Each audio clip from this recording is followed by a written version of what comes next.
Hello, how are you doing? It's Friday evening. It's 7:30, and this is the Arsenal Women's Show, weekly catch-up on everything that's been going on in the world of Arsenal women, and this has been a pretty good week.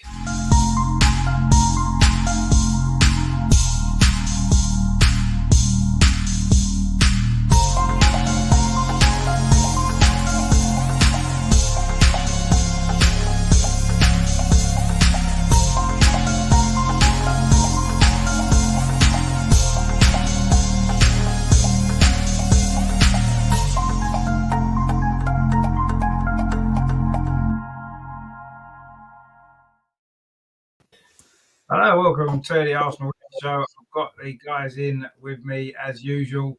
Looking forward to this because it's been a very, very good week for the Arsenal Women's Show. We've had a few so far this season. We've only just started, so really well. First of all, obviously, welcome back to Andreas. Are you okay? Yeah, I'm okay. Thank you. Hope you all are fine too. Yeah, but it's not bad at all. So we've enjoyed a good week. So let's enjoy the show as well. And welcome back to Matt as well. You okay, Matt? Yeah, I'm good. Thank you, Richard. How are you?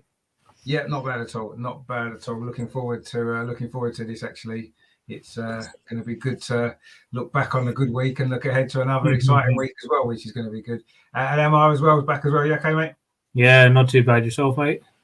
Yeah, really well. And so good stuff. Good to hear. Looking forward to looking back and looking forward on what's been. I say it's a good time for the Arsenal women at the moment, isn't it? On the pitch as well as off the pitch, and things are couldn't really be going any better, could they? So we need to enjoy it while we can. I think only one place we can start this week, actually. That will be on Sunday. The fantastic performance that we produced, brilliant result against Manchester City.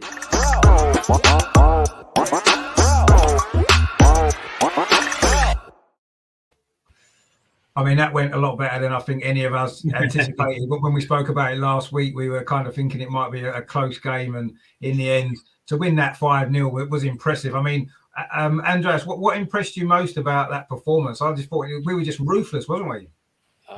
It's fantastic. And yeah, the most impressive thing for me was in the last few minutes.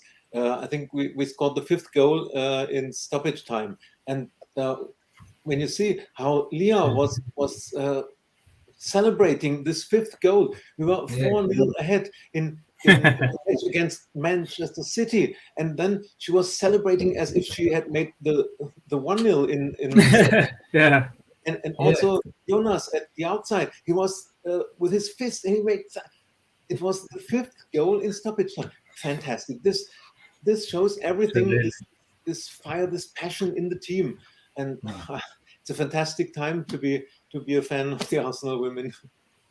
No, it is. I mean, you're totally right about, obviously the 5th goal was celebrated as though it was the first goal, the winning goal in the last minute. And that's great to see the desire that everybody's got to keep producing the performances and to keep scoring goals. It's just been amazing. And, I think we're all so excited now about where the season could go. I mean, I thought we started that game a little bit slowly, actually, for 5 or 10 minutes until we scored. And then as soon as we got that first goal, we just took over, didn't we? And it was just attack after attack. And then it was just how many goals could we score? I mean, Matt, what impressed you most about that? It was a really exciting performance, wasn't it? Yeah, and I'm glad that when I did that scout report for you, or I did turn around and say, the goalkeeper, she relies on the City defence. Steph Horton, Alex Greenwood got her out of trouble. Although Steph Horton wasn't there, he just couldn't handle anyone. And I think we'll probably come on to it a bit later, but I don't know what that ref was having, but he should have been a bit more focused, because Georgia Stanway got away with a couple of those tackles throughout that match. Yeah. I think that was on Heath at the end, wasn't it? I seem to remember. Yeah, that was a bad one. Yeah, actually it was. That should have been a booking maybe. But I mean, at the end of the day, I guess when you're winning 5-0 or you're beating the team like Man City like that, you can kind of accept a few decisions that maybe don't go your way. It's in maybe the tighter games, or when you lose it, you maybe feel a little bit more aggrieved. But yeah, I mean, overall it was.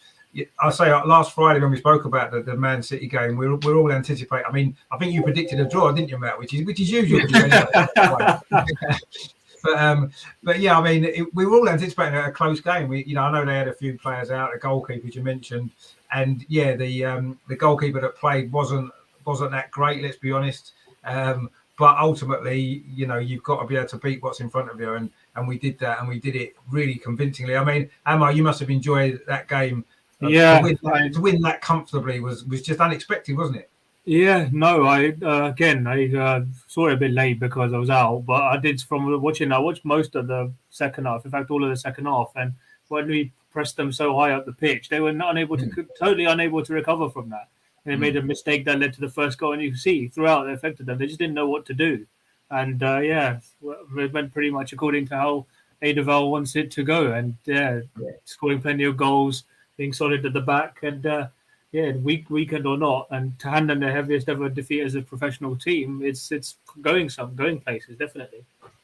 Yeah, it is. I mean, we beat them 4-0, didn't we, a few years ago? And now that was like 14 or something, I think it was. Yeah, exactly. And we've obviously beaten that now. But yeah, I mean, it was unexpectedly dominant, really, from us. And I'll say it's the signs are looking good. Yes, we know Man City were missing one or two players, and that made a difference. Probably would we beat their first 11 5-0? I don't know, maybe not, but it doesn't matter because we didn't have to play the team we had to play, and we did what we had to do and more. And it was just such a joy to watch. And coming as it did straight after the North London derby when Arsenal had beaten Tottenham 3-1 and then straight into that, it just made that an unbelievable Sunday, didn't it? I mean, if you can't enjoy days like that as an Arsenal fan, then there's no hope, is there?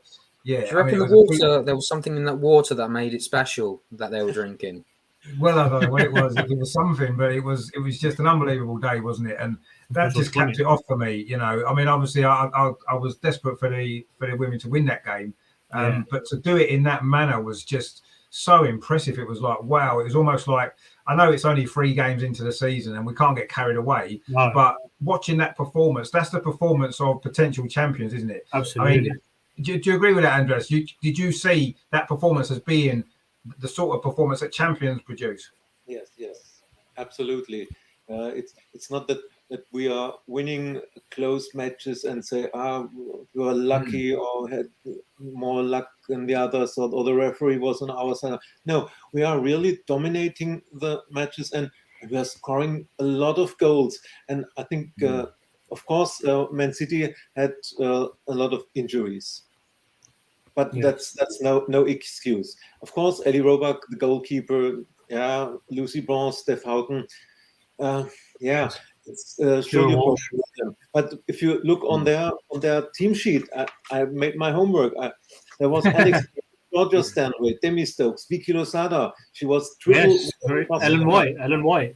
Caroline Weir, Lauren Ham, Ellen White, and the substitutes they could bring in Philippa Angeldal from Sweden.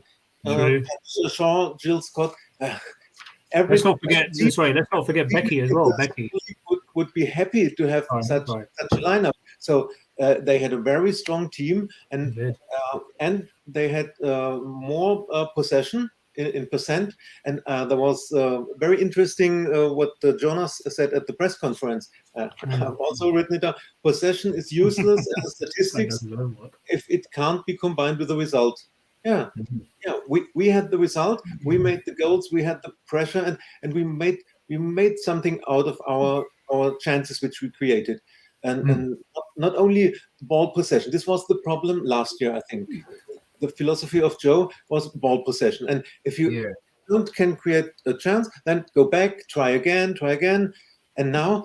We must not have the ball for 60 or 80%. We are creating chances. We are pressing high, and we are dominant. Yeah. No, we were. And what I liked about that performance in particular was the fact that how ruthless that we were in that game. Every chance we had, we made the most of it. Yeah, we didn't score every single attack we had, but we produced something at the end of it, whether it was a shot, whether it was a goal, or whatever it was. And we were just so ruthless in that game. And even when we were 2, 3, 4-0 up, we carried on going, wanted more and more goals. And and I agree with you. Yeah, Man City had players missing, but that was a strong team, and they had a good bench. That team would still beat most teams in the WSL with that side they had out, and I'm sure that they will as the season progresses. So yeah, it's an easy excuse for Man City to make. They had players missing, but ultimately it was still a good team. They've got a good squad of players. So It was really, really impressive. Nigel's in the chat there. He says, "Welcome back, chappers." Yep, how you doing, Nigel? Thanks for tuning in. He says, "City apparently didn't have much of a pre-season. I can't imagine why that would be the case for a competitive outfit like themselves." Yeah, I mean, I suppose our pre-season was better because we had the European qualifiers to play, so we had to be prepared. Whereas maybe City maybe didn't, and other teams as well. I think Chelsea complained about the pre-season as well, didn't they, and stuff. But it's easy to complain about pre-season when you've just been beaten from one of your rivals, isn't it? I suppose. And maybe it's a little bit of that. They're looking for excuses, perhaps. But anyway, it doesn't matter. We've beaten Chelsea now. We've beaten Manchester City. Well, we've hammered Manchester City, not just beaten them. And we're top of the league. I mean, it feels good, doesn't it, Matt, to say that, you know, that we are top of the league. I know it's only 3 games, but we need to enjoy it. I'm sure it's going to last a bit longer than just this 1 week, but we need to enjoy it, don't we? Yeah, I mean, even looking at the rivals that so-called rivals that we've got, Villa and Tottenham make up the top 3 along with us. So one of us is going to lose that unbeaten streak this weekend, and then Tottenham don't actually have a really intense game until we play them next month. So it'll be interesting to see on the head-to-heads what happens. But this is going to be probably a interesting season. It's not going to be your ordinary. You're going to see City, Chelsea, and then someone's going to scrap it out for the 3rd place. It's going to be it's going to be a huge important one this season, especially with Jonas in charge. I think he's going to want to put a stamp down on the team, although he's already done that with the signings and everything else, and he's brought this huge new level up with him. I think even later on, even when I know we'll bring it up later, but even in that FA Cup game, you could see that the intensity was still there from the Sunday game against City. Yeah, I mean, we'll come on to the FA Cup game in a minute because, I mean, that was impressive as well, actually. And, you know, it's, you know, in terms of the squad as well. I mean, it is, I mean, Amber, it is lovely to be top of the league, isn't it? And, you know, I've got a feeling that this could be something that we may need to be getting used to this season because I can see us being top for quite a large chunk of it, hopefully all of it now, but we'll see. Yeah, I mean, it would be nice if it was similar to 18-19, but just as the feelings that it's like much better as a team. The camaraderie within the players is brilliant. The strength and depth is is as good as it's ever been. And yeah, I mean, just it all comes from the manager. He's so passionate. With all due respect to Joe Montemuro, he was good, and he was so reserved. As you can see on the sidelines, he's jumping up and down, again, hopping mad, and it's just great to see. I mean, he's just inserting that positive energy throughout the whole squad, and that's why it's showing in the results and the performances. Yeah, no, exactly, and you can see the energy that he's got is coming across by the players as well, isn't it? It's like a joint thing, and it's great to see. And yes, at the moment, it's, you know, I mean, we've won every single game, including the pre-season game, since he's come in, and it's unrealistic to assume that's going to go all the way through the season. Although, you know, Arsenal have done similar before, haven't they? Nearly enough won every game in the WSL, so it is possible. But I'm sure that won't be the case. I mean, having seen Chelsea, the way that they played against Manchester United on Sunday earlier in the day was, you know, they're certainly not going to give up their title without a fight, are they? So, you know, it's not going to be a straightforward stroll through for us. I think we're going to have to be switched on every game because, you know, any points that we drop could come back to haunt us obviously later on in the season. So we need to be switched. But yeah, I mean, it certainly couldn't have started any better for Jonas. He must be delighted with the response he's got from the players, and I'm sure that they must be happy with the impact that he's made. I mean, obviously following Manchester City, we had another big game, quarterfinals of the FA Cup against the team that we've got quite a good record of beating actually, which is quite nice.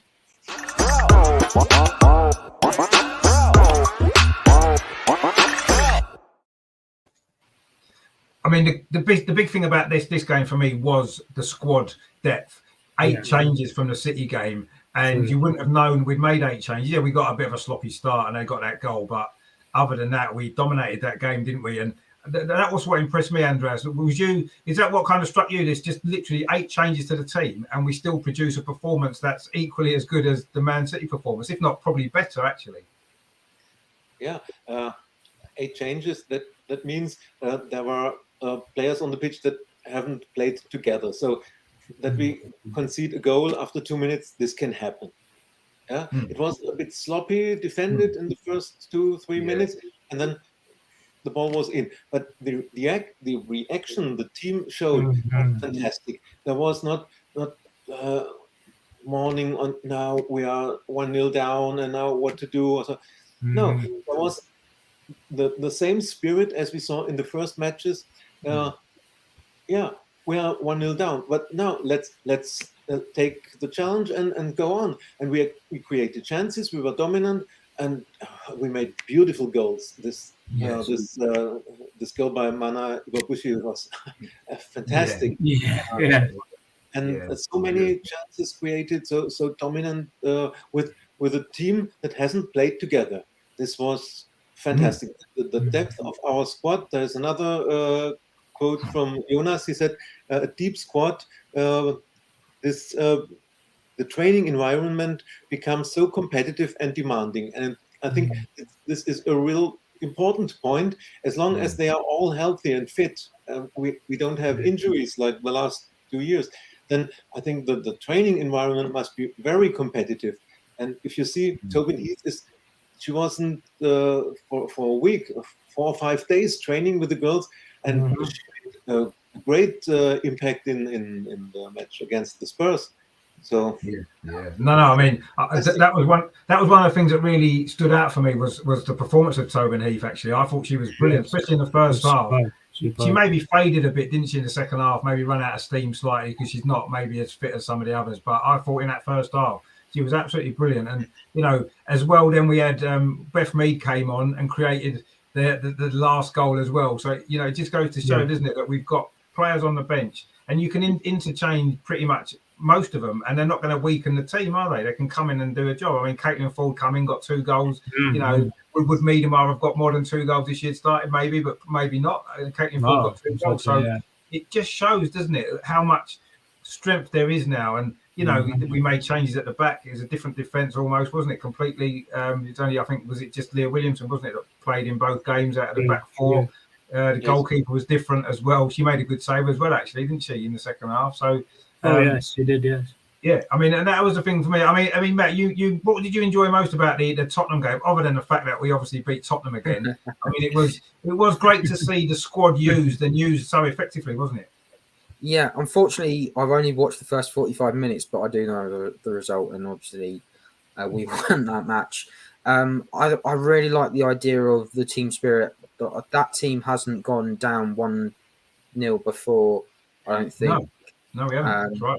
So it was a case of finding the characters who are going to pull themselves up, dust themselves off, and go, right, okay, we're 1-0 down. Let's go up the other end and get one back. And we did. And can I just say, Mana, you're making up superlatives to describe you, because when you put a cheeky ball through one of those defenders, you're just making it so hard to say how good you are, because you're just amazing as you.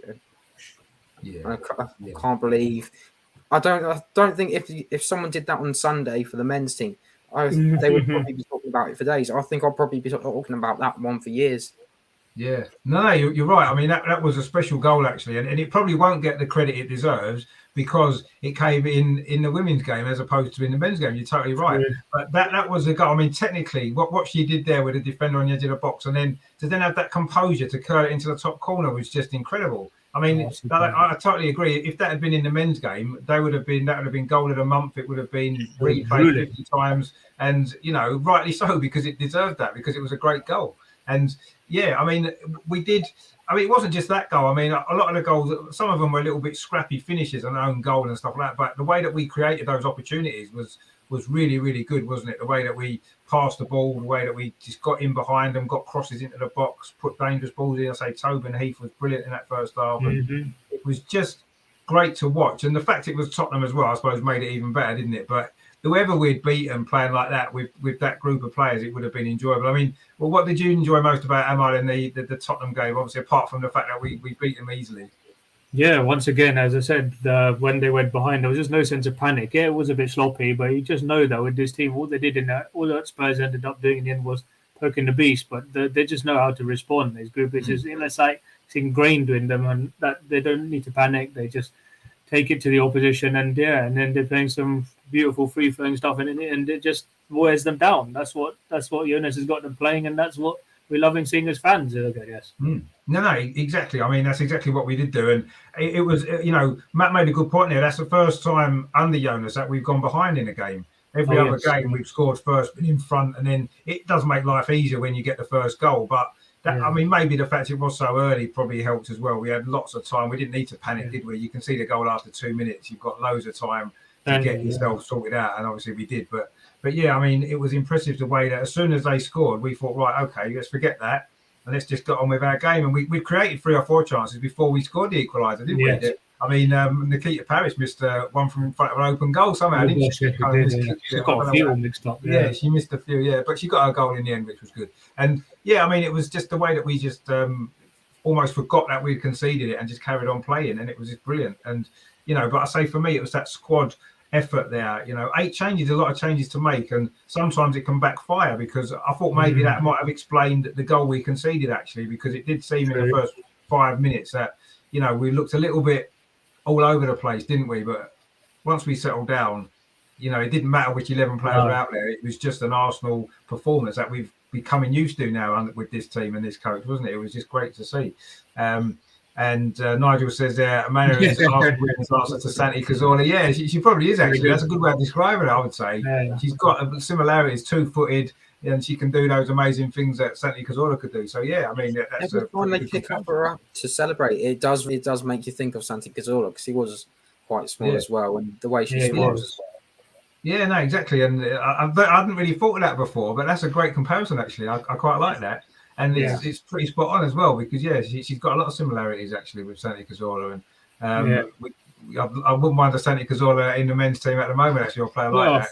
Cause, he was amazing, wasn't he? So, yeah, but that's a really good comparison. I like that. We'll have to remember that, because that's pretty good. But yeah, I mean, it was a fantastic performance again, another one. And again, as Andreas mentioned before, the number of goals that we're scoring is incredible, really. I mean, we must have scored nearly 40 goals in all competitions already this season. We've only played about 8 games. I mean, it's amazing, really. The way we're going, we'll end up scoring 200 goals this season.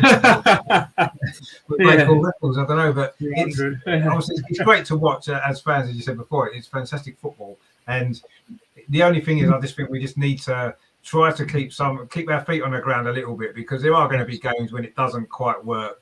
And we're not going to be scoring 4 and 5 goals, are we, every week, unfortunately, as much as we'd like to. And I'm sure there'll be games when we struggle to we'll miss chances and not put the ball away. But at the moment, it's great to watch, and it makes it all the more exciting as we're moving, towards a busy week. Obviously, the other thing that happened, after the game at Tottenham, was we did get the FA Cup draw, which I thought was quite interesting.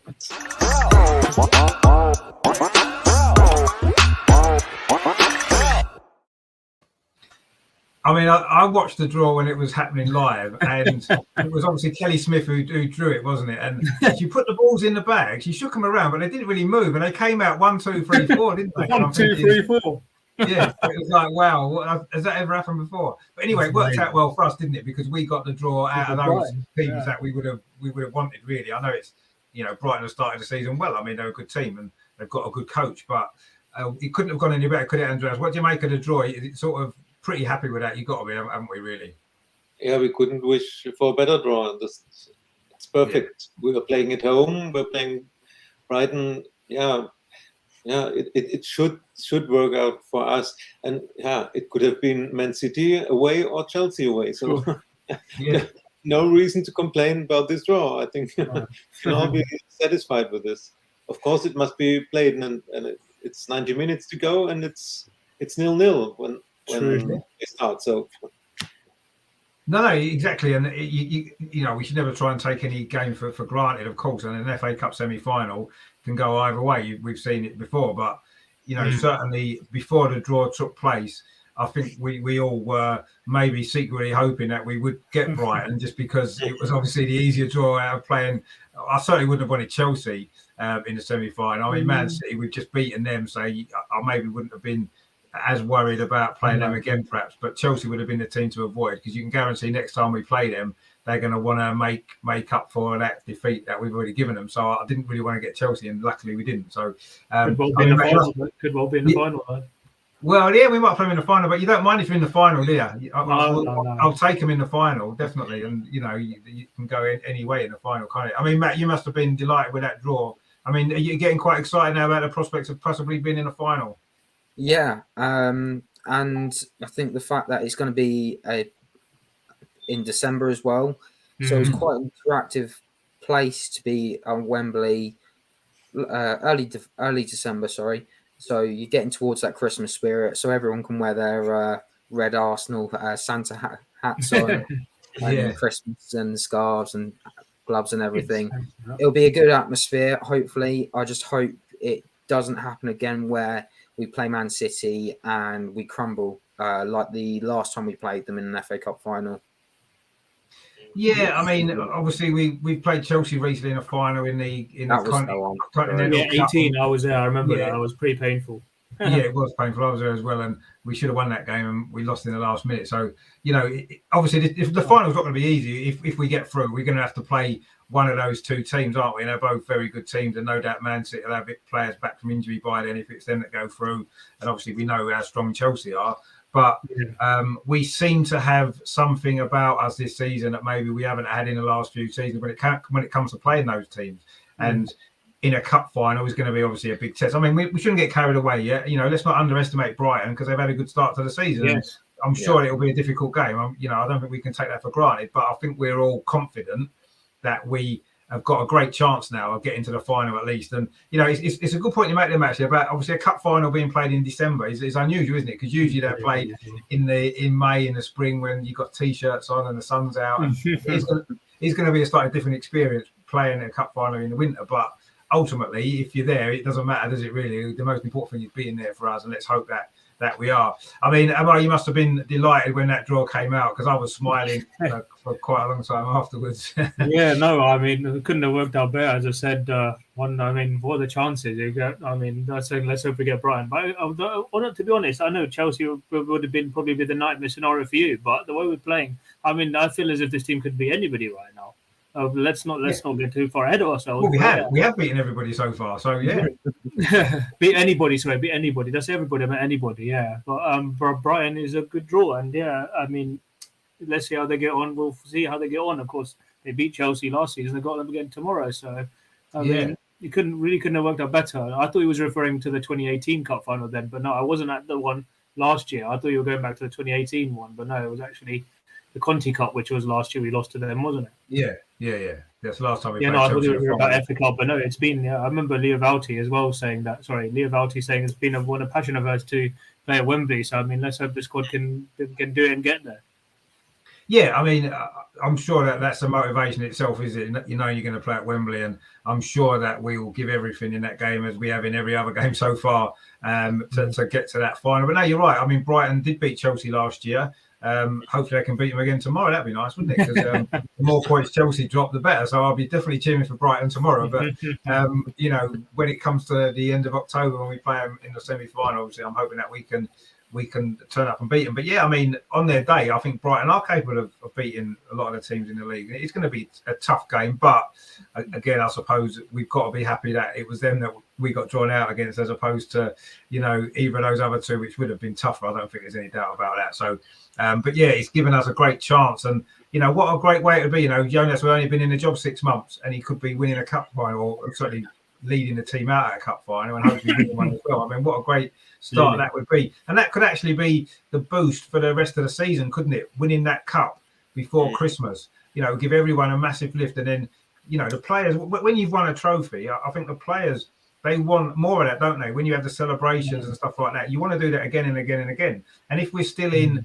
we'll still be in the Conti Cup, won't we? Because we haven't got to play in the group stage. If we look like we can progress through the group by then in the Champions League, then, you know, and we're still obviously in the top 2 or 3 or the top 2 in the WSL, then that's going to really give everyone a lift for the rest of the season, isn't it? Winning that trophy. So, you know, it's you know, people sometimes, you know, dismiss the FA Cup with the women and say, oh, it's not that important, but it's a massive trophy, and it is. And we've won it the most times. We won it 14 times, and we could be going to win it 15th time. and it's a great record. And let's try and extend it. But yeah, I was so pleased with that draw. But we need to make the most of it. It's no good being happy that we've got Brighton if we don't turn up on the day and play well. Exactly. We need to make sure that we do the job on the day. I'm sure we will. I'm sure Jonas won't underestimate Brighton or take it anything less than 100% seriously, as he has every game so far. So, but yeah, it's exciting times. And I was smiling when the first two teams came out, Man City fans. I did smile, thinking exactly what we wanted. But anyway, that was good. But obviously, we have got coming up this week. We've got two actually very, very big, important games, haven't we? Starting off tomorrow with this one.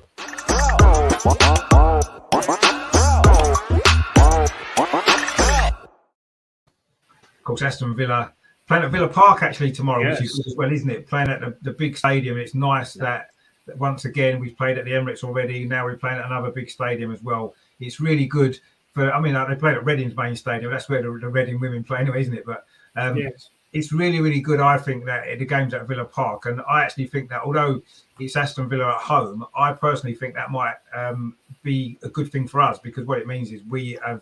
Our players, I think, will get a lift from playing in that stadium. I mean, what are you anticipating from this game, Andreas? Obviously, we'll be favourites. Villa haven't lost yet, though, this season, and they did beat Brighton last week, who were top of the league. So the second week running, they're playing the leaders. So it's a bit of a tough run for them, but they did win last week. I mean, what are you anticipating for this one, Andreas? Do you think we can go there and get the win? Everybody's expecting us to win this match, but we shouldn't forget Villa had a good start in the season. They did good job so far, and the last time we met Villa, if I remember this correctly, it was a 0-0 draw. Yes, that's right. At Meadow Park, and it was not the best performance by our team. Okay, it's a new season, new time, new manager, new players, but don't forget this, and the problem could be that our players might have one or two thoughts on next Tuesday. Barcelona. This could be a problem, but I don't think that Jonas will underestimate them, and he will find the right lineup, and he will set the goals on fire again, I'm sure, and I think we should win this. Yeah, I mean, my slight concern, I agree. I think one of the concerns is that we've just had a really, really tough week. Two big games, and we've put a lot into both of them games, and we have got, of course, we will come on to the Barcelona game as well. I mean, what are you thinking, Andreas, in terms of the team then? Do you think he's going to pick a similar team to the Tottenham game and rest the other players for the Barcelona game, or do you think he'll go more with a Man City team for this game and then worry about Barcelona afterwards? I expect a few changes again to the Tottenham team. He will try to get the players minutes, but also some players to rest. I think Viv will play again, and Beth will start, I think. Of course, Kim will start, but if the match develops as we all hope, that we are leading at halftime or so, then he will rest some players and will make changes. But on the other hand, it's important that they get their minutes on the pitch. No, it is very important, yeah. And I mean, I say that was a good thing about the Tottenham game, as we mentioned, that the squad depth and players came in and did a great job. I mean, do you think Tobin Heath might play at Aston Villa, or do you think they might save her for the Barcelona game? I think he will rest Tobin, and so that she will be fit for the Barcelona game. One thing I want to mention, Vicky Schnatterbeck gave her comeback after nearly 11 months injury, and I was so happy for her.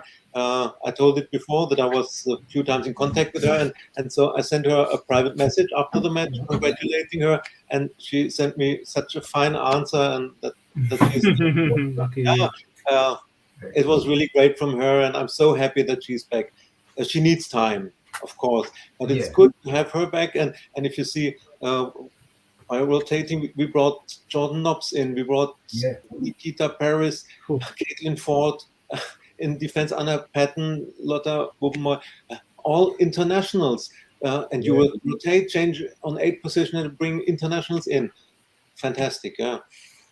Yeah, no, it's a good point about Vicky Schneiderbeck actually, because she's had a tough time with injury, and obviously you know her from her Bayern Munich days as well, don't you? Which is good, and it is great to have her back as well. And yeah, she's not going to come straight in and be able to play game after game yet, but she's come back slowly. It was great that she got some minutes, and I'm sure she might play some part in the Aston Villa game, possibly from the bench as well, maybe.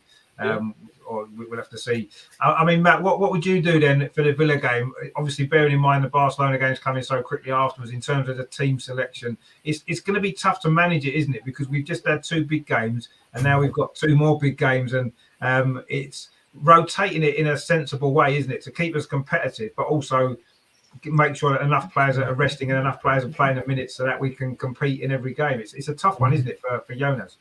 Yeah, just before I fully answer that, I've got some stats down here and a few things that Villa has said about. Yeah, go on. I love some stats. Go on, give me them. That'd be good. So Villa are unbeaten in 8 WSL games. The manager Carla Ward has lost as Birmingham manager last year 3-0 and 4-0 against Arsenal.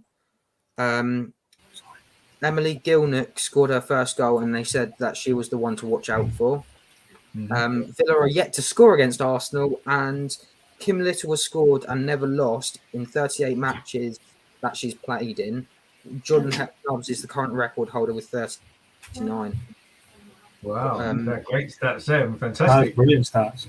Yeah, fantastic. That. I mean, I didn't realise they hadn't lost in 8 games. I know they obviously haven't lost this season, but yeah, they drew a lot of games at the end of last season, didn't they, to stay up? Obviously, drew with us 0-0, as Andreas mentioned before, and that was I think that was the last game of the season, wasn't it, in the league? Yes. And then they got a couple of draws before that, because they looked like they might have gone down actually, didn't they, at one point? And then they got a couple of results at the end and managed to stay up, and now they're sort of in the top 3, aren't they? So it's a bit of a good turnaround for them. But I mean, looking at the teams they played this season, obviously they beat Leicester, who haven't got a point yet.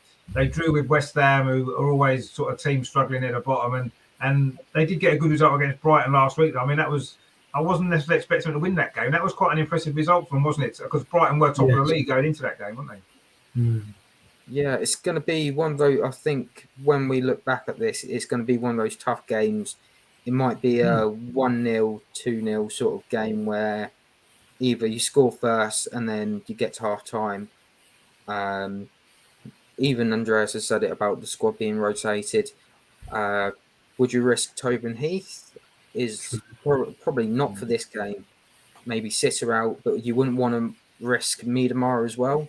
So it might be a case of swapping them after maybe 60 minutes or something like that, just to make sure they're fresh and ready to go from the Barcelona. I mean, I think a lot of that's going to depend, isn't it, on how the game's going. I mean, if we're winning and we're winning a couple of goals, then you could maybe rest. You can rest Viv and you could rest a couple of others. But if it's 0-0 or we're losing or it's a tight game, you don't really want to risk dropping points by resting players for the next game. It's important to win that game first, isn't it? And it is a tough one. I mean, I know we've got a big squad and it shouldn't necessarily be a problem, but it's a tough job that Jonas has got, because if he gets the team selection wrong and we drop points in this game, that's going to look. He's going to come back and haunt us possibly for the league. So he's got to get it right, hasn't he? And it's difficult to know exactly. I agree. I think Tobin Heath, she's not played a lot of football, and she's not been with a team that long. She did play well the other night. I don't think she will play. I think that she might well be rested for this one, and hopefully she can play some part against Barcelona. I mean, what are you thinking, Amar? What would you do in terms of the team for this game? Would you stick to the Tottenham team a little bit more, or you throw some of the big hitters in as well? Yeah, I mean, I would largely go along with what the guys have been saying. I'd say, I mean, of course, he left out Beats as well against Spurs. But again, she's probably another one I'd look to save for the Barcelona game, and maybe play a similar team, because the strength and depth of the squad is tremendous now. But it's a good dilemma to have. It's a good headache for the manager to have, to know what teams to play. But I would probably, as the guys have been saying, lean towards taking again, it entirely depends on how the game is going, but take a few of the big guns off and rest them for the Barcelona game. So let's see. I mean, but it's a good headache to have at the end of the day. No, it is. We're better off being in this position and not having enough fit players, having to scratch around to get a team every week. So it's a good situation to be in. I mean, Jordan Nobbs is quite an interesting one, because she played obviously as one of the midfield 3 the other night against Tottenham. Usually we've been playing sort of Leah Walty and Manham as well, sort of two more defensive type players. I know Manham makes a forward runs, but I don't know. Obviously, away from home at Aston Villa, do you think that maybe we might go with those two and maybe Jordan Nobbs on the bench, maybe, or bringing her on later on if we need a goal? Because she's a bit more attack-minded, isn't she, than the other two? Yeah, I think Jordan will be on the bench. You have to be careful with her because she came from the injury, and I haven't expected her being back so early. It's great that she could play and she played really good, but you have to be careful. She needs time, and I don't think she will start. Maybe Frida will be back in the team, and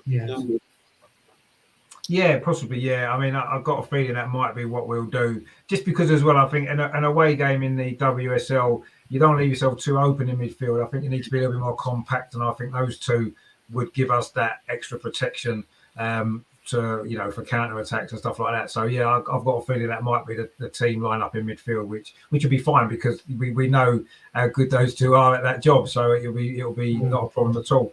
Of course, Frida Manham should have scored, shouldn't she, the other night against Tottenham?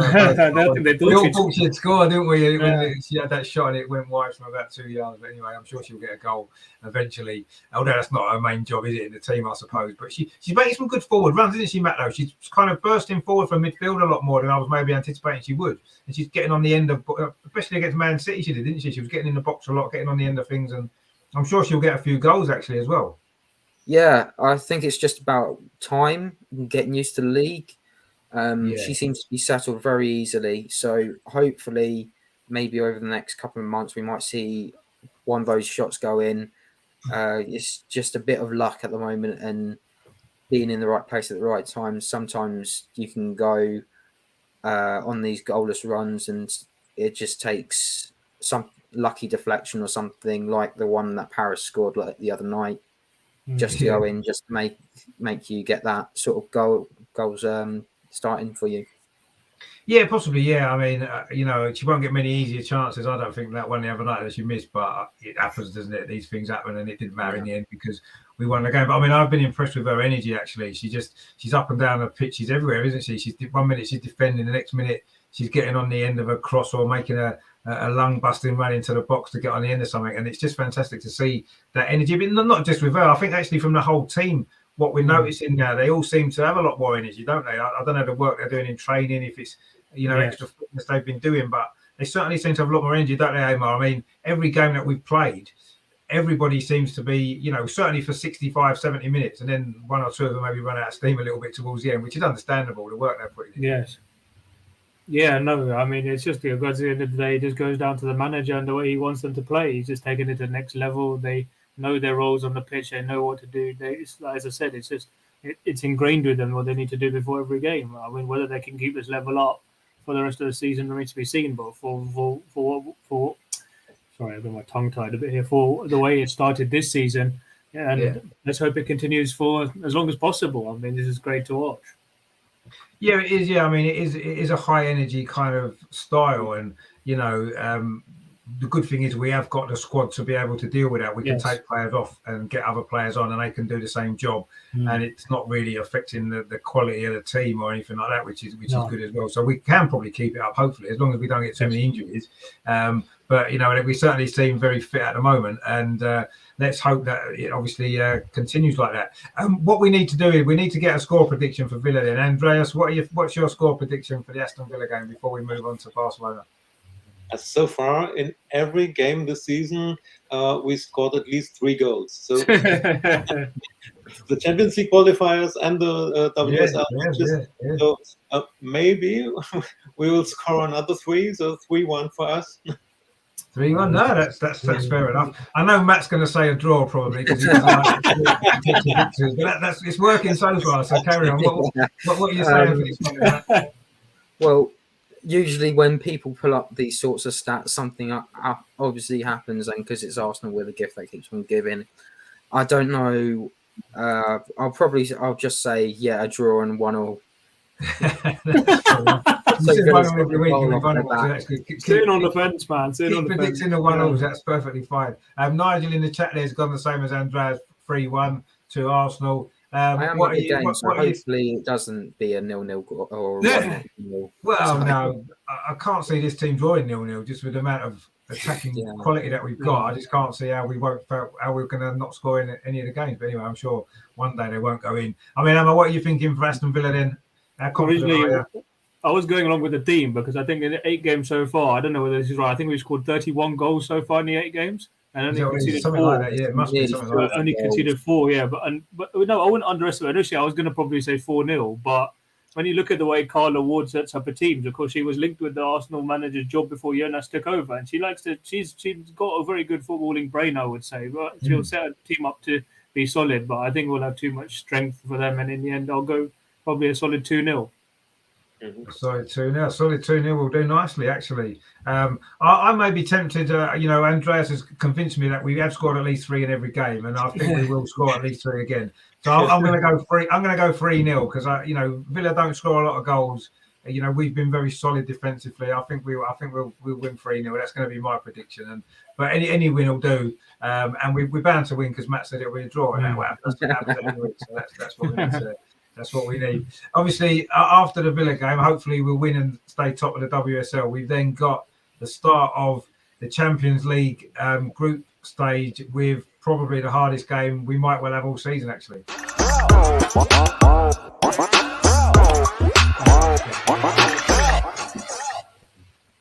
I mean, this is going to be, isn't it, the first...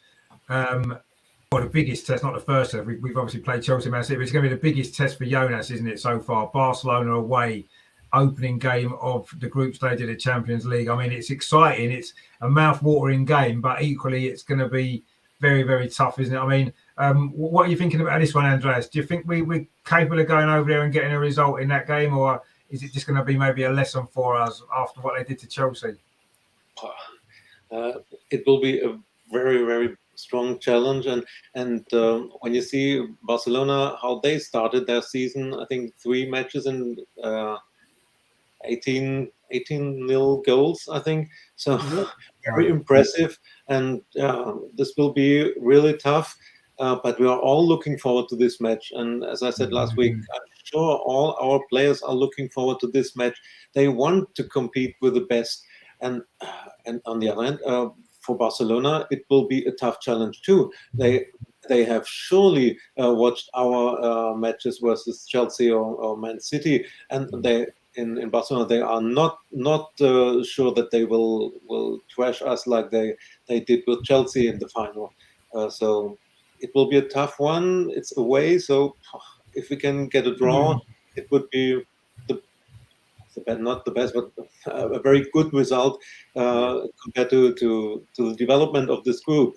1 point away, I think I would be satisfied with it. Yeah. No, I totally agree. I mean, I think that, I agree with what you said about the Chelsea game. I mean, that was right at the end of the season, and, it's a different sort of a game this early in the season, isn't it, where people are a bit fresher and stuff like that. And, we'll see. I mean, Nigel in the chat there says Barcelona, for many are joint leaders in Spain alongside Atletico Madrid, and they're playing them following the Champions League clash. They may have similar issues with regards to squad selection. Yeah, well, that's, they'll have to rotate as well. I mean, you can't possibly play the same 11 players in every game, can you? It's impossible. You have to rotate, and I'm sure they've got a big enough squad as well to be able to do that without, and I'm sure they're not going to rest too many of their better players against us because they'll know what a threat we're going to pose them. Like you said, they would have watched our game, wouldn't they? So, they'll know how we're going to play, and I'm sure they'll be prepared. It's going to be tough. I mean, what are you thinking, Matt, then, for this one? Obviously, it couldn't have been a much more difficult start, could it, to, back in the Champions League and we get Barcelona away first game? No, but nothing's going to come easy. You're playing one of the top 16 teams that got into the Champions League this season. They're current champions. They basically tore apart Chelsea's team last season. I would expect them to not only be up for this, they'll be wanting to get off to a good start as well. If they've got, as Nigel said about Atletico as well, that's going to be an important game for them because it's not really Real Madrid, Atletico and Barcelona. It's more Barcelona and Atletico over the last couple of years that have been carrying that title over in the Spanish league. So it'll be interesting to see this one, but I think it's going to be a good challenge. The most important thing is not to lose our heads, like similar to against Tottenham, just making sure that maybe this could be a good tester for us. So when they come to Meadow Park, if we say we lose 2-0, we don't get upset about, okay, we're 2-0 down, and just try and find some way of scoring those goals at Meadow Park, because it's going to be a smaller pitch than they're used to, and it'll be a bit of a home advantage for us. So that'll be hopefully the best thing that we can hope for. If we can get a point, maybe even the win, that's an extra icing on the cake. No, exactly. I mean, it's. I think anything that we get from that game is going to be a bonus. Really, realistically, we've got to be honest. You know, they're a lot more experienced in that competition. They're the holders, as you said, and you know, we are not rookies in the competition, but it's a new challenge for this group of players, isn't it? Because you know, we haven't been in the Champions League for a little while. So yeah, it is going to be a big test. But equally, I'm sure that Barcelona would have watched us play, and they'll certainly be worried about what threat we can pose to them. I'm sure they will. They'd have seen all these goals that we're scoring. They will see the depth of our squad, the players that we've got, the players that we can bring in. Andy's in the chat there. He says we can't expect to win the first game versus Barcelona away. If we can win in the second at home, it's amazing. No, exactly. I mean, if we could get 4 points from these 2 games against Barcelona, then that would surely be enough to qualify us, because you'd imagine we'll get 6 against the Danish team, and then I know we'll speak about Hoffenheim in a couple of weeks' time when we play them, because I know Andreas has got a lot of good information on Hoffenheim. So, but if we can get 4 points from Barcelona, you'd imagine that's probably going to be enough to get us through the group, isn't it? Hopefully, you're barring some sort of miracles elsewhere, but that I would certainly take that. I mean, Emma, what are you thinking then for this Barcelona game? Obviously, it's going to be tough, but it'll be tough for them as well. That's the good thing, isn't it? Yeah, but I suppose that's the best thing about these games, is that you don't expect it to be the same week in, week out. Every game is different. It offers a different test, and it's good to be coming up against the best teams in Europe like this. And it will just show that how far Jonas can take the squad. And yeah, as you say, if we get anything out of it, it'll be great. We've got nothing to fear. We just don't get downhearted if anything goes wrong. Just stay positive and keep playing as the way they've been playing, and they're more than capable of producing a response, but yeah, in the way that they've done, in ways that they've done more than often in the season. So yeah, I mean, it would be a bonus if we got anything, if we were to win the game. But I would take a point, like everyone's saying. It's at the end of the day, you're playing European champions, and that's where you want to be playing at that level. Yeah, exactly, it is. And, you know, I think maybe in a way, the fact that we went behind in the Tottenham game may actually help us, because if we do go behind in this game, we've got experience of that. And, you know, it's maybe good that we've had that experience already, rather than going behind against a team like Barcelona. Then it would have been easy for maybe a little bit of panic to set in against a team like that. But we've come from behind previously. So that might help us if we we might not go behind. But if we do, at least they've got a little bit of experience of dealing with that. And hopefully that can help us to keep focused and not get too downhearted about being behind, if that's the case. But I mean, I'm pretty sure that they're going to be just as worried about playing us. I'm sure that they will, no matter how good they are. You know, we've beaten Chelsea, we've beaten Man City easily. Like you said, we've scored all these goals already this season. So, you know, hopefully they're having a conversation now about the game, and they're probably just as worried. And they might be saying, "Oh yeah, we'll be happy with a draw." You know, against us, maybe. We don't know, do we? Maybe that's how they look at it. But we know what it's going to be. It's going to be a big test. And, you know, I think we'll learn a lot more about Jonas. I think we'll learn a lot more about these group of players as well, won't we, from that game? Because how we respond to playing against a team of, so far, we've played Chelsea, a great side, and we played really well and won. We played Man City and won. This is an even bigger test, and I think we'll learn. I think that's going to be the key. That we're going to learn a lot about everybody from this game. Do you not think, Andreas? You think that's probably going to be true? Yeah, that's and Jonas will learn a lot about his team. So how they behave against in such a challenge, how they react, and I think it will be a different match, because Barcelona will have a lot of ball possession, and very much would depend on our defense. How good are we defending? How concentrated are we? Because they will have a lot of the ball, and they will create a lot of chances. And in the final against Chelsea, the problem was that the defense of Chelsea was very weak. And so I hope that that Jan Beattie will be back because she had a very good start in the season, and she's the queen of in the air. So for crosses and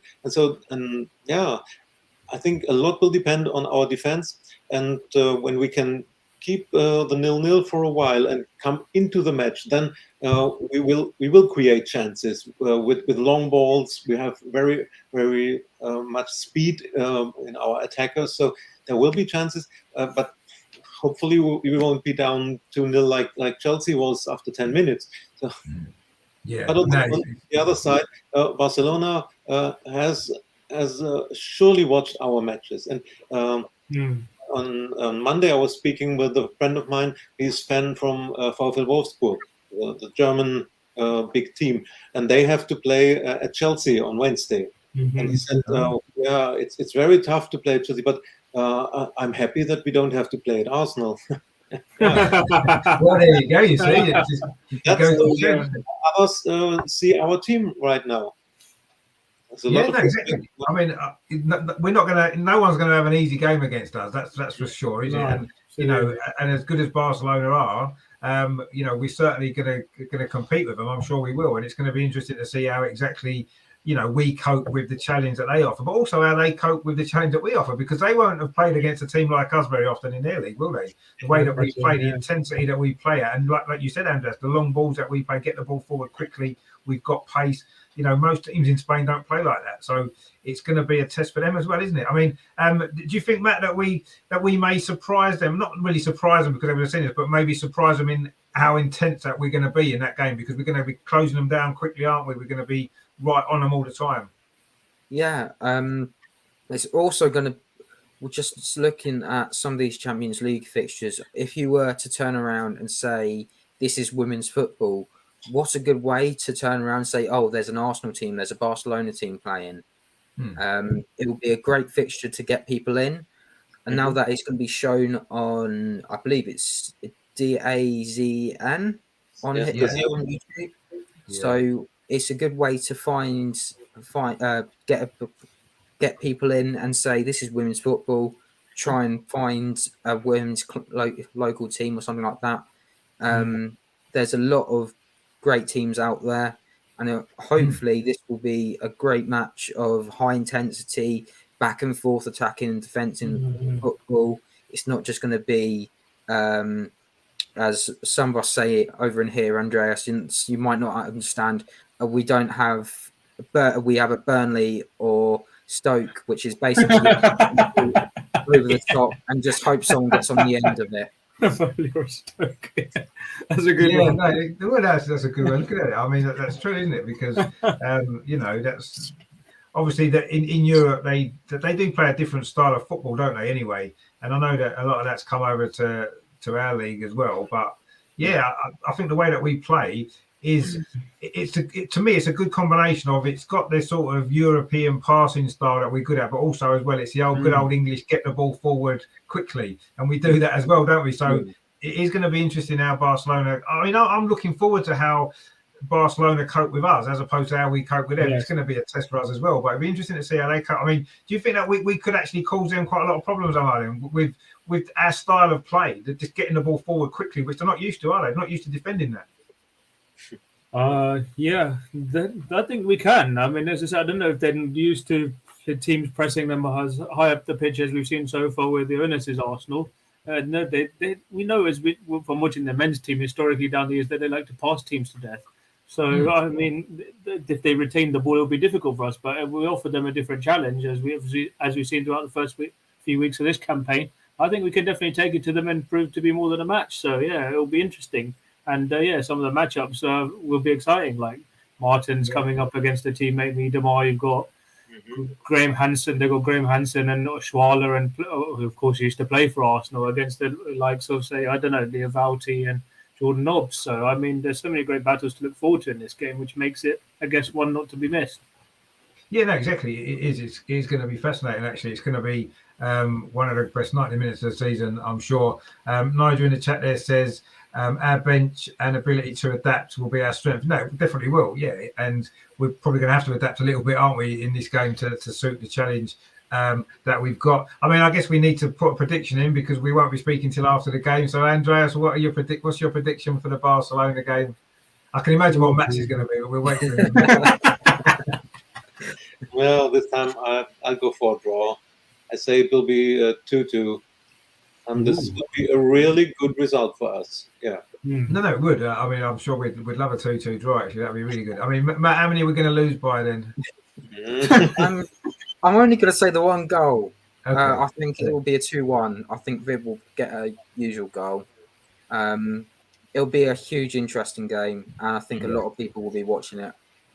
Yeah, no, I'm sure they will. It's one of the big games of the week. Definitely, it's probably one of the biggest games of the Champions League season. It will be, won't it? And even though it's only a group game, which is a shame, it's not.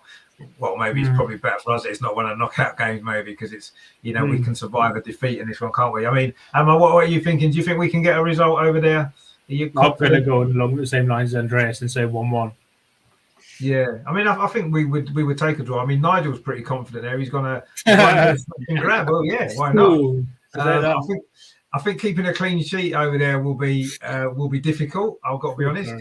But yeah, I mean that would be a fantastic result. I'm kind of tempted with a draw as well. I'm kind of thinking maybe 1-1 as well, just because I think it's a little bit unknown for all of us really, because I don't think we know how Barcelona is going to cope with our style, and we don't know how we're going to cope with their style. So it's a little bit of an unknown, really, isn't it? But yeah, I'll be delighted with a draw, definitely, if we can get a draw. And who knows if it can even be better than a draw, that would be amazing, wouldn't it? But I don't think we don't want to get too carried away yet, because there's a lot of football to be played, and they are a good team. It's going to be tough. But yeah, let's hope we can get something out of the game. And even if we do lose, at least if we've competed with them for 90 minutes and we've shown exactly what we're about, then I think we'll all be reasonably happy and still fairly confident that we can still get through what is a tough group, as we've said before. It is a tough group, and we're going to have to play well in most of the games to get the results, aren't we? So, actually, quickly before we move on, I wanted to. Did you guys watch that video that Harry did for the Man City game? Oh no, I haven't seen it. Yes, I did. Yeah. What did you think? What did you think of it, Andreas? What did you think of the? It looked so familiar. It was everything just as I saw it when I was at Meadow Park. It was it makes us want to be there. He did a very good job, and the atmosphere came over, and very good. No, it was good. Yeah, I thought what he did was brilliant. I mean, did you enjoy that, Matt? Because obviously you was looking forward to seeing a little bit of what it's like at the match. Did you enjoy that? Yeah, considering I've never been to a home game or a women's game individually, it would have been a great experience to see what was going on. I liked Harry's little comment that he made that went about the lunchbox, and the last time he was there, still roared, set it on fire. So it was quite a nice story to it as well. It was. I think it's great insight. If you've never been before, it's a good way of knowing what's around, and it was nice to see some people that you may or may not know, like Maria was on there. So it was a brilliant way to sort of say this is what sort of goes on during the match days. Yeah, no, it was brilliant, and I'm really grateful to Harry for the footage that he took. And I think it's added something great to the channel as well. I want to do a few more of them through the season, a few more different games, maybe some away games as well. I mean, I'll be going to some games. I'll do some of that myself as well. So I think it's a good thing to have on the channel. It's good for people to see. And I thought that did give, it's good that you said that, Matt, obviously, having not been to a game, to that you got that great experience of what it's like. And that's what that was about, really, for people that maybe haven't been to games. And now, hopefully, they might go away, seeing that video and think, I want to go and watch a game now. I want to go and watch a women's game, and hopefully they will, and more people will come along. And whether it's to Arsenal or whether it's to other clubs, it doesn't matter. Obviously, we want people to watch Arsenal, but if it means people are going to enjoy women's football and want to go to games, then that's a benefit to sport in general, isn't it? I mean, you need to watch that, Emma. Actually, you need to. I've seen a bit of it. I need to watch it properly. I should have. Yeah, have a watch of it because it is good, and there's some great footage on there that Harry took for us, and it's brilliant. So yeah, we'll be doing some more of that throughout the season, actually, for different games here and there, and I'm sure it'll be good, and hopefully more people can get to watch women's football as well. We've got a comment there from Mark in chat. He says, "Hi, how you doing, Mark? Thanks for tuning in. I hope you're well." What I wanted to do before we finish, I wanted to, because obviously we're into October now, so what we need to do is pick a September player of the month. Now, there's probably 7 or 8 candidates actually, because so many players have played well in September, and it's probably difficult to nail it down to 1 or 2. But just give us your own thoughts, really, Andrew. If we start with you, who would you pick for your player of the month for September overall? Because it's been a good month for most of the team, really. Yeah, it could be nearly everyone, but it could be Leah for very, very great performance in defense, her long balls, and captaining England. It could be Kim Little. I think the best Kim Little for years we are seeing. It could be Wave. She scored the opener against Chelsea and Man City, and could be everyone. But in September, I go with Mido. Beth Mead was my player of the month. I haven't seen her so good, so strong, and it's a new Beth Mead we saw, and so for September I go with Mido. No, I think we can't really argue with that. And Nigel in the chat totally agrees with you again. He's put Mido as well in the chat, which is good. Yeah, we can't argue with that, really. I mean, lots of choices. I mean, Matt, who would you say would be your choice for player of the month? It's quite a difficult one actually, because everybody's done a good job, haven't they, for the whole month, really? Yeah, just before I forget, the Women's Super League have got the Mandra and Player of the Month, and both Beth, Jonas, and Viv are all up for the player and managers. Right. So please vote for them. Yeah, we need to get Arsenal winning them all, and we deserve to win them all because we've won every game. I actually voted for Viv, because no, not Viv, sorry, Beth, because as Andreas has said, good. She's got good mentality. If I had to pick someone else out from the crowd, I would have to again say Iwabushi. She's been just phenomenal. She's chipping in with assists and goals. Alea again, brilliant in the defending. I can't really find anyone that I could turn around and go, you're not in the player of the month contention. There's just so many that you could say. Absolutely. No, exactly. I mean, that's kind of the thing really with it. You know, pretty much all the players that's played, certainly the ones that's played regularly throughout the month, all of them deserve to be nominated for player of the month, don't they? Because they've all been fantastic, and it is difficult just to find one. I mean, I think I kind of agree. Beth's has been perhaps just about shading it maybe for the performances that she's consistently put in. I mean, Amar, who would you pick if you had to pick one player of the month? I know it is a tough choice, but a good choice. Beth was going to be my choice, but I'd also stick my neck out for Katie McCabe, who's really not only is she continuing to assist goals and showed that high intensity of the pitch, she's going running forward and really proving difficult to play against. Not only assisting, she's scoring good goals as well. She took the goal against Man City really well. So, I mean, she just continues to get better and better. So if you're looking for somebody else, I'd go with McCabe. It is quite weird seeing her. Like one game she was playing right back, then she was in centre mid. Next minute she's playing right wing in one game. So left just to show you how versatile this squad is amazing as well. Yeah, it is amazing. It's a good shout, Katie McCabe. Yeah, no, I think probably last season she was probably our most consistent player over the course of the season, I thought anyway, last season as well, and she's carried that on. Only the difference is this season other players have raised their level as well, so maybe she doesn't quite stand out as much as she did because everybody's playing at that similar level. But yeah, she's been brilliant as well. She has been amazing, and so many players have been playing well. I mean, it is difficult. I mean, I would probably be tempted to go with Beth as well, just because of how well the goal she scored, the assist that she's done. But I suppose just to be different, I may kind of be tempted to maybe go with Leah Williamson as well, because I think not only her performances for Arsenal, but how well she did for England in the break as well in between. And, you know, I just think that at the moment I think she's maybe hitting her peak, actually, the way that she's playing. It seems so effortless with her at the minute. Everything that she's doing is just effortless, whether she was in midfield for England, playing at the back for us, popping up with a goal as well. She doesn't get many goals, so that was nice to see her get a goal already. And, just everything seems effortless for her at the minute, and she's just so smooth with the ball. When she comes out of defence, it's just beautiful to watch, and I'm just enjoying her performances at the minute. And maybe I think sometimes defenders don't always get,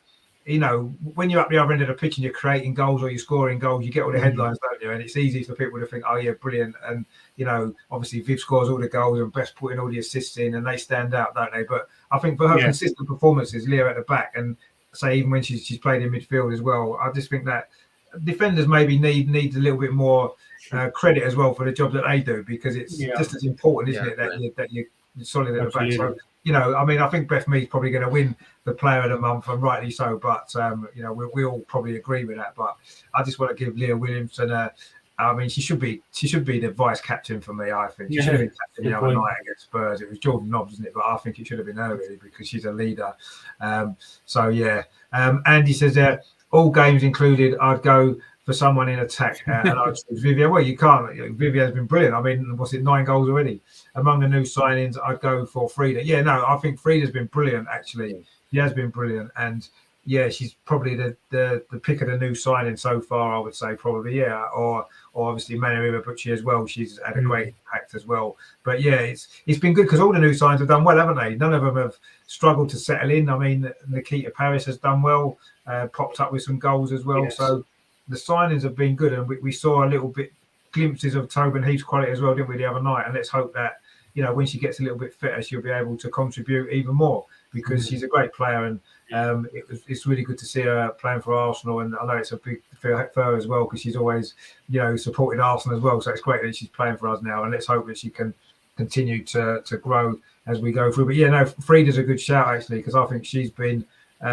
I didn't know too much about her before we signed her. I've got to be honest, I hadn't really known too much about her, and she's come in and she's been fantastic. So that's been good to see as well, hasn't it? Did you know much about her before, Andreas, Frida Mann? No, I haven't known her before, but when the first rumors came, I tried to read a bit about her, and nearly every team in Europe was behind her, because she's 23 years young, and look how quick she's settled in. So she's Norwegian international for many years, and I think she has a great future ahead, and she described herself as a box-to-box player, and I think this is very, very going to the point. She can play in defensive midfield. She's offense. She was backup for Katie as left back, and I think we can expect a lot more from her. She's young, and she's she's like a leader as well on the pitch, isn't she? You can see the way that she plays, and that's great to see as well. But no, she has been really impressive actually. Nigel in the chat there says, I thought we would miss DVD this season. Yeah, yes. I think we all felt that we would. He says, but the new signings have all been more than adequate. Well, no, they have. They've been more than just adequate, haven't they? They've all been really, really good, actually. They've all come in and contributed as well. I mean, looking at the new signings, then, I mean, Matt, who would you say has been the standout one so far? Would it be Frida for you as well? Well, I don't want to keep on shining the same light on Manu Iwabuchi, but she's done especially that. But if I have to go back to Frida, I actually was talking to someone on the Red Cannons Discord server, and he was saying that they hold Manum in the same light as Odegaard and Haaland. So it's almost like she is the star of Norwegian women's football, and that's a huge thing for someone to say something like that, who is a native of the country that knows their football. And it's good to see that they're having such good impact. I know we had a question last week about who was the best signing, and we all had our own votes, left, right, centre. I said Boy. I think a couple of us said Iwabuchi. Others said this. That it's hard to pick one or the other, really. Yeah, no, it is. And they're all different players. They all do different jobs, and they've all done those jobs really well so far, haven't they? And sometimes it can take new signings a time to settle in. And with the ones that we've got, it doesn't seem to have. Yeah, I mean, Nikita Paris has played in the WSL before, so she knows the league. So maybe you'd have expected her to settle pretty quickly. But some of the others haven't really played in England before, and they've come in and been fantastic. I mean, Iwabuchi obviously played at Aston Villa a bit last season, and Tobin Heath played a little bit of Man United, so they've got a taste of maybe that's helped as well. Quite early as well, so that kind of helped if you think about it. I think Mana joined when a contract expired in June, and I think we had the rest of them came in July, so they had plenty of time to adjust themselves and get more involved, get to know everyone in the team as well. Yeah, that probably helped. No, it did. Yeah, I mean, sometimes if you, I mean, that's probably why Tobin Heath may be a little bit behind, because she came a bit later, didn't she? And you know, she didn't fly over till a bit later as well. So I'm sure she's going to settle in as well, given a little bit more time. And she maybe does need a little bit more time for that reason. Unfortunately, she did sign a bit later. I mean, who would you pick the name out of all the new signings that we've so far have come in? Who stood out most? Would it be Frida again, because she seems to have had the biggest impact, maybe? I think they've all been great personally, but if I had to pick one, it's tough. But I'd probably give it to Mana, I would say. Yeah, no, you can't really argue with that. Yeah, it's tough. It's really tough. But yeah, she just knows everyone from her day, not everyone, but all the players she played with at Bayern, and she just settled in nicely. Adds that extra bit of creativity, and scores wonder goals, as we well know by now. Yeah, I mean that's the thing, isn't it? You know, some of the goals that she scored. I mean, that one in the Champions League qualifier was a fantastic goal. The one against Tottenham the other night was a fantastic goal, and it seems as though she's going to be running her own goal of the season competition on her own this season, which would be nice. But yeah, no, I mean it is good that the new signings have already had a big impact already, and some of the more established players, if you like, have stepped up as well, even more so this season, haven't they? They've all stepped up a level. I think everybody has, and that's the reason why we're in the position that we're in. You know, top of the league and into the semi-final of the first FA Cup of the season, and there's another one to come, of course, later on. And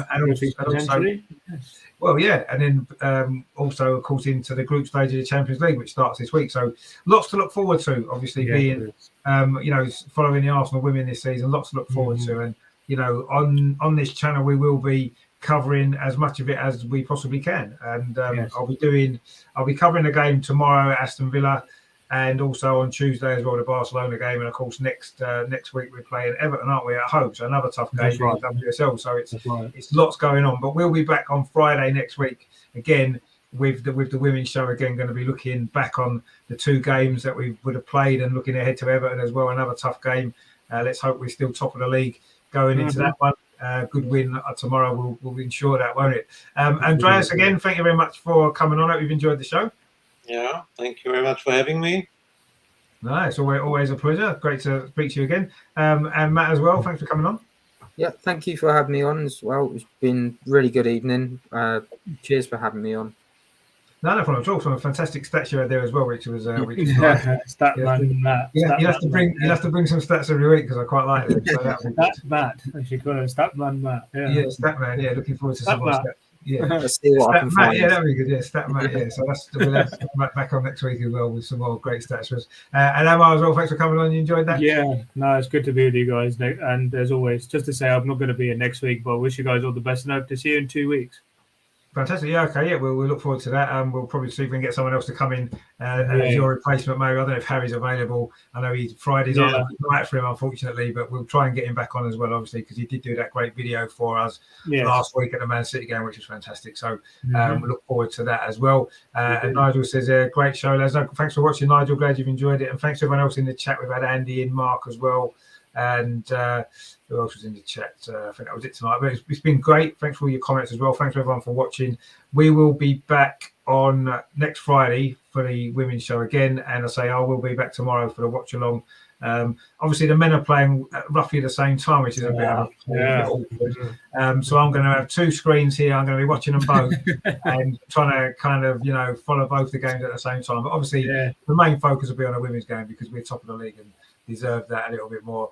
And he says, thanks for watching, Andy. Good to see you. Hopefully you'll be see you again in the chat. So I'll be doing both games at the same time, and just trying to keep up to date with everything, and it's going to be chaotic, I'm sure, for a couple of hours, but it'll be fun, and it'll be even more fun if Arsenal get another 2 victories as well, which will make it even more even more enjoyable. So let's hope that's the case. So I'll be going live with all of that about 5 o'clock tomorrow ahead of the 2 games to kick off. So the women start 5:15, isn't it, and then the men's at 5:30. So yes, that's right. I'll be here from about 5 o'clock with all of that, and then I'll say we'll be back next Friday again with the women's show, and there'll be loads of other stuff next week. I'll be doing a watch along at the Barcelona game as well on Tuesday, so don't forget to stay tuned for that as well. I think that's 8 o'clock kickoff, isn't it, on Tuesday, I believe. Something like that.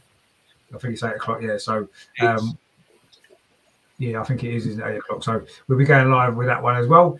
So thanks again, thanks to Andreas, thanks to Matt, and thanks to Amar, and I will see you all tomorrow. And in the meantime, of course, as always, we like to finish the same way. Come on, you Gunners! Yes, Come on, Arsenal.